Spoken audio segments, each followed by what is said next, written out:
일리아스 7권에서는 두 진영 간의 전투가 계속되고 있습니다. 파리스는 그리스군 메네스티오스를 죽였고 헥토르는 창으로 그리스군 아이오네우스의 목을 맞춰 쓰러뜨립니다. 트로이 용장 글라우코스는 창으로 그리스군 이피노오스의 어깨를 맞춰 죽음의 운명을 맞게 합니다. 트로이 전사들이 그리스군을 죽이는 것을 보고 아테네가 올림포스에서 트로이로 내려옵니다. 그러자 아폴론 또한 페르가모스에서 달려나갔는데 트로이의 승리를 원했기 때문입니다. 아폴론이 아테네에게 이날 전쟁은 중지하자고 제안하자 아테네는 그 제안에 동의합니다. 아테네가 아폴론에게 전쟁을 어떻게 중지할 것이냐고 묻자 아폴론은 헥토르에게 강력한 힘을 분기시켜 그리스군에게 1대1로 사생결단에 도전을 할 것을 제의하게 하자고 말합니다. 헥토르의 동생이며 예언자인 헬레노르는 신의 뜻을 알아차리고 형 헥토르에게 자신이 영생하는 신들의 음성을 들었다고 하면서 그리스군에게 1대1로 사생결단을 제안하라고 말합니다. 헥토르는 동생 헬레노스의 제안을 받아들여 전투하던 트로이군을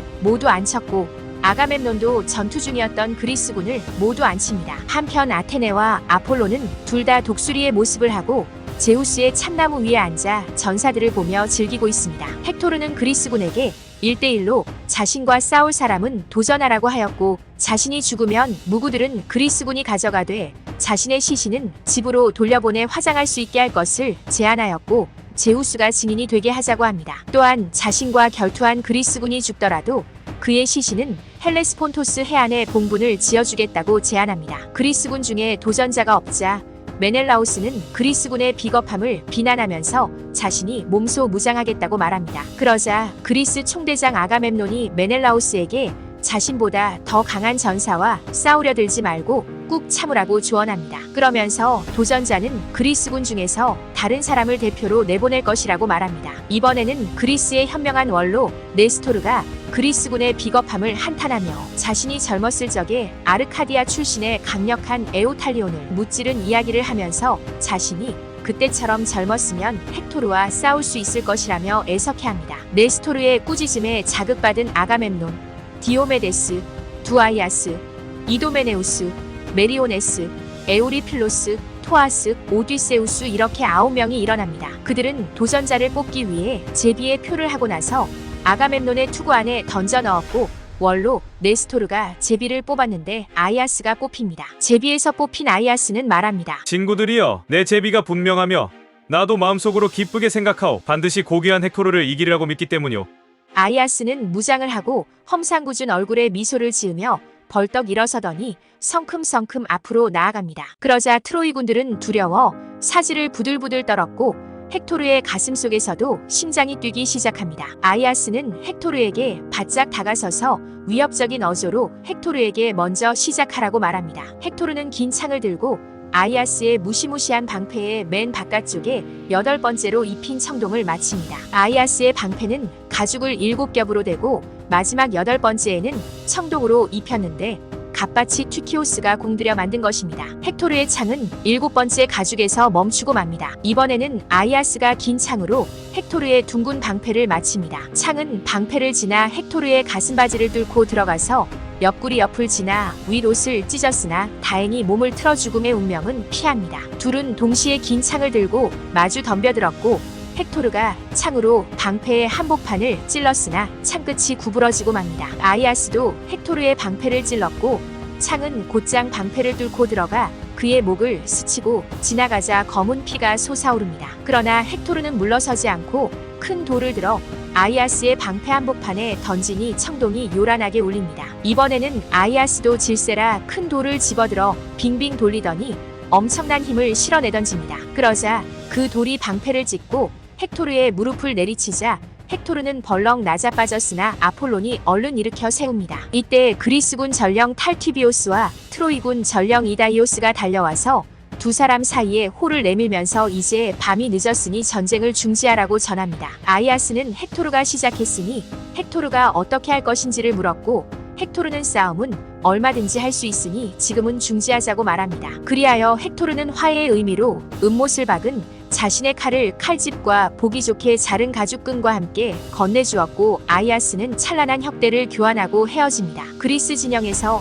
아가멤논은 5살 배기 황소 한 마리를 제우스에게 바쳐 제를 지낸 후 등심은 통째 첫째로 아이아스에게 명예의 선물로 주었습니다. 식사를 끝낸 뒤 네스토르는 전쟁을 쉬고 죽은 전사들의 장례를 치러주고 높은 탑들을 신속히 세워 함선들과 그리스군의 울타리가 되게 하고 튼튼한 문을 달아 그곳으로 전차를 드나들게 하자는 좋은 의견을 냅니다. 그리고 바깥에는 깊은 홀을 파서 트로이군들이 그리스군을 압박하지 못하게 하자고 합니다. 한편 트로이 원로 안테노르는 트로이가 맹약을 어겼기 때문에 그리스군에게 헬레네를 그녀의 보물과 내어주자고 제안합니다. 이에 파리스는 헬레네의 재물과 자신의 재물을 다 줄 수 있으나 헬레네는 내주지 않겠다고 말합니다. 트로이 왕 프리아모스는 트로이 전령 이다이오스에게 그리스의 총대장 아가멤논과 메넬라오스에게 파리스의 뜻을 전하고 죽은 전사들의 시신을 화장할 때까지 전쟁을 중지할 의사가 있는지 물어보라고 합니다. 트로이 전령 이다이오스는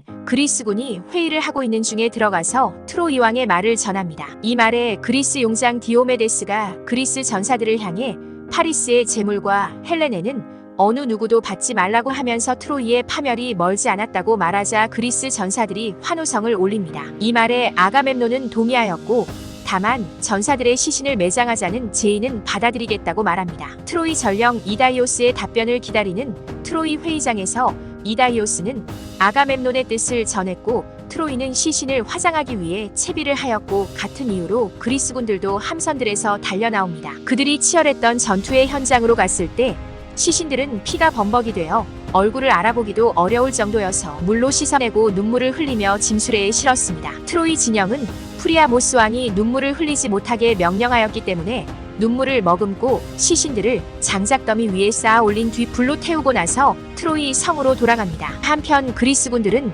트로이 들판에서 끌어온 흙으로 죽은 전사들의 시신을 하나의 무덤으로 봉분을 높게 쌓고 그 주위로 방어벽과 높은 탑들을 세워 그리스군들의 울타리가 되게 합니다. 또한 탑들 안에는 튼튼한 문을 달아서 그곳을 통해 전차들이 드나들게 합니다. 바깥에는 깊은 홀을 넓고 크게 판 뒤 그 안에 말뚝을 박아 넣어 트로이의 공격으로 붙어 방어를 하게 합니다. 이를 보고 있던 포세이돈은 그리스군들이 대단한 공사를 하면서도 신들에게 헤카톤베를 바치지 않았다고 힐난합니다. 제우스는 포세이돈에게 그리스군이 그리스로 돌아가거든 그들이 만든 방어벽을 산산이 부수어 다시 모래로 덮어 흔적도 없이 사라지게 하라고 말하면서 화가 난 포세이돈을 달랩니다. 해가 질 무렵 그리스군의 공사도 끝이 나 그들은 막사에서 소를 잡아 저녁을 먹었고 렘노스 섬에서 이아손의 아들 에우네오스로부터 사온 포도주를 마십니다. 에우네오스는 아가멤논과 메넬라오스를 위해서 특별히 포도주 1000대를 보냈습니다. 그리스군은 밤새도록 잔치를 벌였고